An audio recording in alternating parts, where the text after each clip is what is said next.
Like, Duren could be a star center in the NBA. He is a today center. Jalen Duren, in my opinion, was the second best center in this draft, and you got the best guard, and really, arguably, could be in the future. Who knows?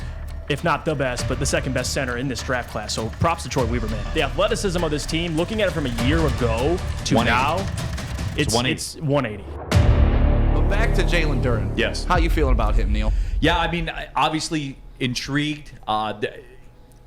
People are a little over the top, right? He is 18, guys. He is 18 years old. And the specimen, but 7'5" wingspan, man. NBA 250 pounds, like NBA body. But he's a kid. But he's 18. And I think here's the two angles of it.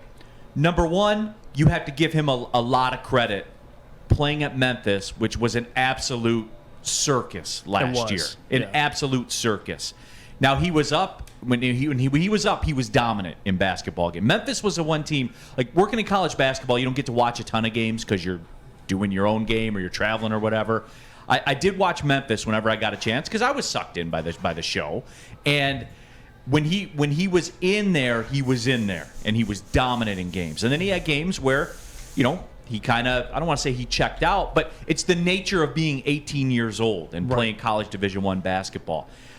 He's not going to come in and take the NBA by storm. He's not going to take the Pistons by storm in the first year. This is more of a baseball / NHL draft pick. You know what I'm saying? This is more along the line, the Mo Sider-ish draft pick, where he's not going to play a ton. He's not going to start, certainly.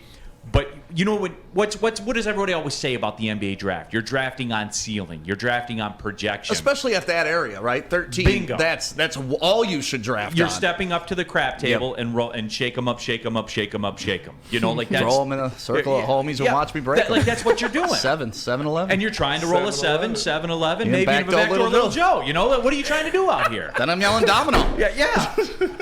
And eventually, the Lakers may beat the Supersonics. You never know. But that was a good day. That's what you're doing with this, and it's a hell of a head start, right? And I think, Jeff, you talked about it too, the lob threat. Like this, and look, everybody was some kind of way about Andre Drummond, but what you couldn't deny when he ran pick and roll with Reggie Jackson, that the offense was at their best during that whole playoff time. That's when their offense was at their best. He is way more athletic, obviously. He is a today center, where certainly the center is a dying art. Yes. But he is an athletic center.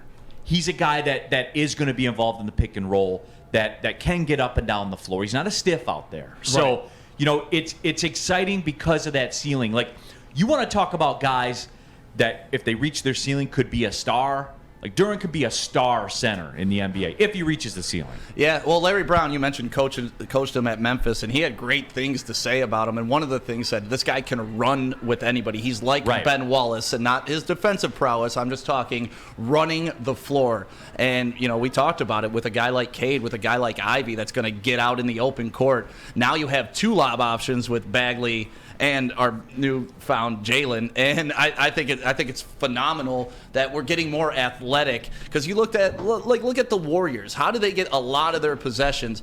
They get out, they just throw the ball out. That's why they have a lot of turnovers, because they lead pass a lot of guys out there, but they just anticipate their guys being athletic enough to get to those lead passes. Right. And if we could start putting some of that, like, LCA is going to be showtime, baby. Yeah, second chance points too. Like that was what Jalen Duren did for Memphis. Like getting offensive rebounds, giving your team second chance points. And another thing I got to add too, I think there's more offensive upside with Jalen Duren that's talked about. I get he struggles from the free throw line, but that 10-15 footer's money. Yeah, and he knocks it down repeatedly. He knocks it down. So when I look at Jalen Duren, like, man,